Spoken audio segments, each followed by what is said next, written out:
What is up, everybody? It is Alex from Heavy New York calling from Zoom again, and this time we are here with Melted Bodies. Great to be able to talk with you. Thank you so much for being here.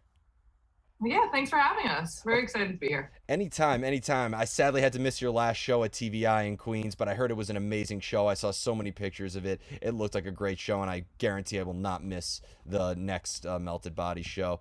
But the first thing is always first. We got the Inevitable Fork EP coming out. Is Yeah, this at all like intended to like be kind of a continuation of what we heard off of Enjoy Yourself? Does it have any relation to that, or is this like a new, fundamentally secular series in the Melted Bodies adventure? I would say it's the next chapter in it. So it's not completely taken away from it. It's not completely separated from it, but it's definitely a new story being told.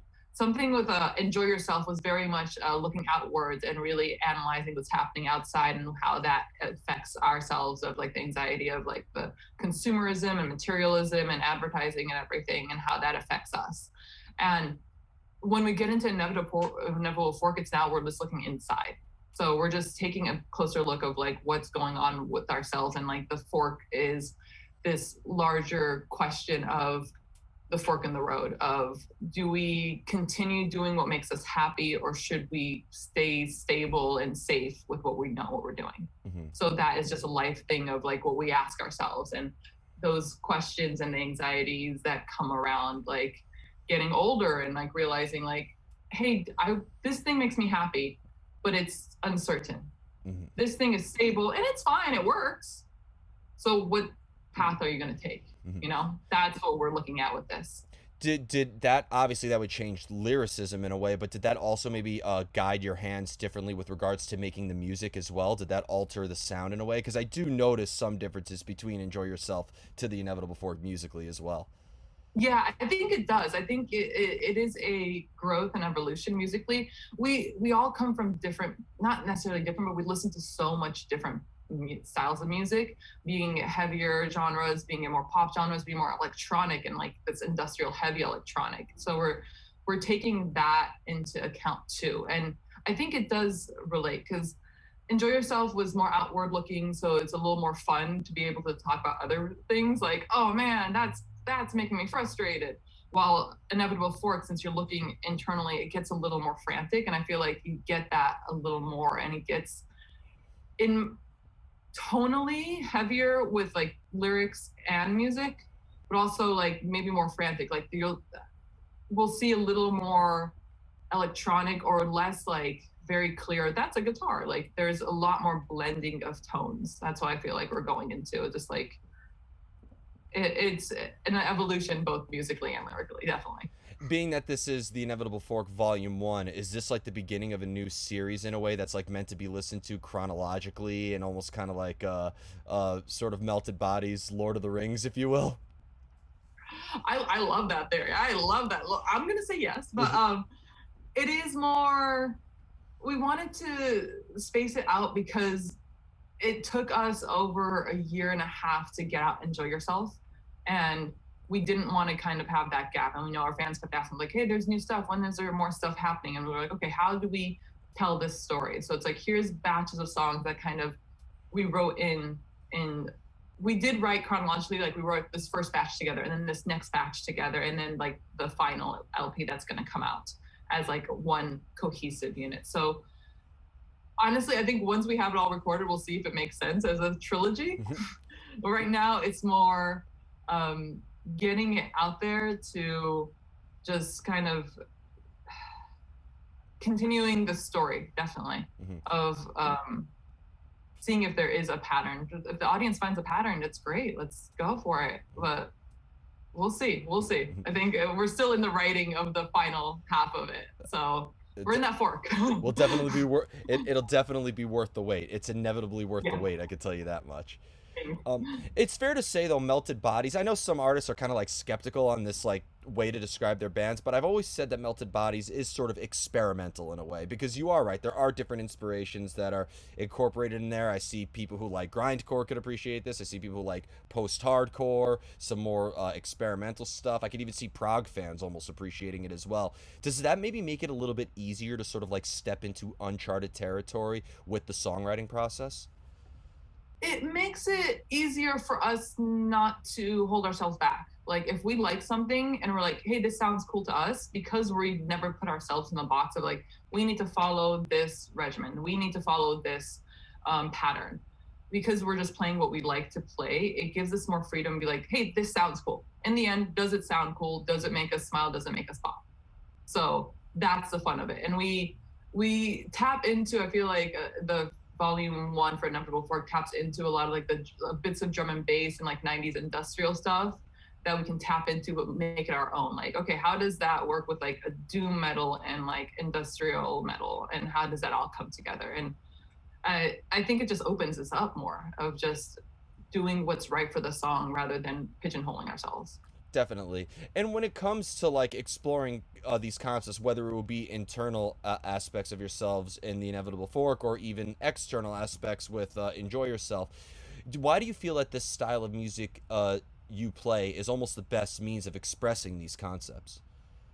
Yeah, I think it's the best because you're not holding anything back. You can actually share your full emotion and not have to feel like you need to hide it. Like I feel like heavier music, and I say heavy music, I don't say metal or hardcore or anything, because like you mentioned, it's just more like what we encompass is like the more rounded thing of heavy music. It it allows to express emotion without having to feel like you have to apologize for yourself. Like Yeah. it gives you this, yeah. So it gives you this concept of like, I don't feel alone when I'm there, and like other people, we're all like in it together, and we're able to have this space that we can just be frustrated and no one's telling you, it's like, well, buck up, champ, you're gonna be okay. You know, none of that toxic positivity. It's just like, it's okay. It's okay to just not know, and it's okay to feel uncomfortable. And I think this the genre of heavy music, of the spectrum, the broad spectrum of heavy music, allows for that, allows for a sense of not feeling alone in this, like in this world. Definitely. Metal has been described as many different ways, and loneliness and isolation is definitely a subject matter that isn't new. But if there's Yeah. anything being involved in metal, it isn't being lonely. It is such a community involved. Is your music though also open to interpretation, or do you try to maybe engage the listener into the meaning as much as the music itself? I like to think that it is open. I think a song like the singles Therapy is really straightforward. But then you have songs, and you've heard the EP, like Inevitable Fork as a whole, I think does a great job of being a little more open to interpretation. And the way that Andy, so he writes all our lyrics, and then he'll do the sketch of the music, and we put it all together. But lyrically, it's coming from his heart, even though we all like pitch in, and like we are all with that same story. I think he does a great job of leaving space for interpretation, like things like yeah, the rest of the songs and singles that are coming out will have that frustration. So it's not as written of like, this is how it has to be, this is how I'm feeling. It's more like this broad strokes of frustration, and you can get a sense of it, but you as a listener can choose how that defines and how that works for you. That's what I feel like is really nice with this new batch of songs coming out. But when you're addressing, like rather, for lack of better words, touchy subject matters, whether it would be, the evils of consumerism on Enjoy Yourself or internal struggles on the Inevitable Fork, does even though songwriting is always cathartic in a way and can provide a release, does that also make it rather deteriorating as well? Deteriorating how? Tell me more. When you have to like address so much darkness, I feel like there almost has to be an art to confronting demons rather than just going head on to it in a way. I mean, Sure. as an artist myself, I've used madness and darkness as a means of subject matter plenty of times, but there's times where you could become a victim of your own product in a way, as I like to call it. Sure. I think I think you're right. There is a thin line there. I think the way we've used it, and I hope what listeners take from it, is more not holding it in. So I feel like it's more deteriorating to hold these things in a way. So yeah, it's dark and heavy, but the more you hold it in, the more they're fester, the more you're gonna like boil over, and it's more you're gonna kind of isolate yourself the more you hold it in. And I feel like sharing it out in the world, like going back to it, it's more the people that folks that can't figure out how to communicate how they're feeling and they can't put that out there, what we're trying to do is just tell them, it's like, hey, here's how we feel. It's there if you want. Like, we're there for you if it's helpful, whatever you need, that type of feel. So I feel like it's more us internally as the creators just getting it out of our own systems and like not letting it fester in and making it hopefully that other people, you know, can connect to that and just feel again less lonely. Mhm. Is it easier to come up with ideas when you're in the company of your other bandmates, or is it, isolation being such a great fuel for your creativity that maybe you prefer to come up with ideas when you're more alone in your own element and there's nothing between you and your instrument? I think there's a nice balance because, like I mentioned, Andy will go and like write these things and then bring it over to us, and it's like, how is it? How do we feel about it? And it's just this. It's a big trust factor. Like we've been together for I want to say like 7 years, something like that, and we've all learned a nice like to trust each other. Like there's a way of allowing each other to be vulnerable and like, here's what I'm doing, what do we feel, and it's like, this is great, I love it. Or like, hey, what if we change the words, we hear where you're going through, what if we just change it and affect it, this will like hit a little stronger, or like this part of the song really connects with me, like let's make sure to keep that in. So I think it's a both, like you, it's the safety of being able to be vulnerable with yourself and you're like, oh, I'm gonna put it all out there, and then the kind of like anxiety of like sharing it with people, but also knowing like, okay, the people that's getting shared with are all on the same page, no one's going to judge you on it. So I think that really allowed for this next album and next EP to help us with that growth of just being more vulnerable. Well, a new question I like to ask bands now is it easier or not, maybe not easier. Do you think it's better if everybody in the band is kind of like on the same page and the same mindset when it comes to writing a new song or album together? Or do you think that if everybody is in sort of like their own little world or headspace, that could help bring new elements and maybe add a little bit of contrast to the music? Sure.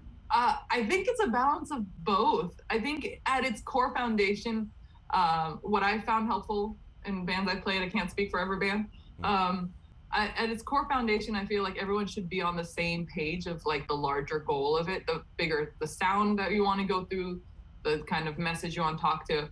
But then it's really nice to be able to like, well, I've been listening to this like, oh, did you hear the new chat pile? Did you see what they're doing here? It's like, oh, that's cool. Let's we're trying to think of something like that. It's like, oh, or look at the like God, I totally forget their names. But it's like they'll do like transitions between songs, like, oh, that's something we can do. It's like it's nice to bring that because you also don't want to like just be in like a echo chamber of just like that's cool and it's just like reiterating the same thing. I think a big thing with us is we want to continue to grow with every song. We want to push ourselves to a sense of like uncomfortable, and it's like, is this weird? It's like, no, uncomfortable. We've always been, starting with enjoy yourself, we've always been a fan of being uncomfortable because we know that's the only way to grow. Like that'll always be the, I feel like, connecting theme to all Melted Bodies music is this sense of you got to get into the uncomfortable if you're gonna get out of it. Like you can't stay safe. Comfort is, like I've always said, comfort is narcotics for art. It like may feel good, but it's destroying you from the inside out. Yeah. And do you think that the meaning of your music could evolve over time as you evolve as an artist, or do you prefer if everything Melted Bodies makes is more or less like a snapshot of who you and your members are at that particular time? I think as of now, it might be more snapshot, but we'll just see where time goes. Like I'm sure there's moments that we listen back to Enjoy Yourself. And we're like, well, that was like such a snapshot of what we were going through at that time. And coming out of Inevitable Fork EP and then the LP that comes out later next year, I think that'll be a snapshot. But if we step back in the macro, I think it's all going to kind of like tie together. Yeah, it'll all make sense. I could tell you, even though Enjoy Yourself came out in 2020, I'm pretty sure that like the subject matters addressed in that were pretty relevant going decades, and I do think that pretty much every song on that album, even though it's only 2 years old, aged pretty well and just continues to age well and well. So I think everything that you create has the potential to also evolve over time, and even if it's a personal subject matter, no artist is the same today as they were yesterday. Yeah, exactly. And it's And it's funny because like the songs we wrote in Enjoy Yourself were written before even 2020. Like it came out in 2020, but we wrote it in 2018, that type of thing. So it's like it's a snapshot, but some stories are just like tale as old as time, if you will. Do you when it comes to playing your material live, do you channel a similar energy into your live presence as in songwriting? Is there any similar an energy tying those together, or do you feel that playing live and songwriting are two completely separate arts altogether? I think playing live is a translation of the songwriting because it allows you to physically embody the song in a way, if that's cheesy enough for you. Because like you're songwriting and you're like singing it and you're practicing it and you're just like even in practice like okay we're bopping around, you're like oh this is fun, and then it's that playing live you get to actually like go full like I love this song, or like oh my god this is my favorite part. Like you get to I get to be a fan of my own music, you know, playing live. I'm like oh this is my favorite part, let's go hard, like let's get everyone involved. So it's it's connected. It is definitely connected. Like Do you, do, there's yeah. do you almost have to like practice crowd interaction and stage presence as much as you have to practice the material?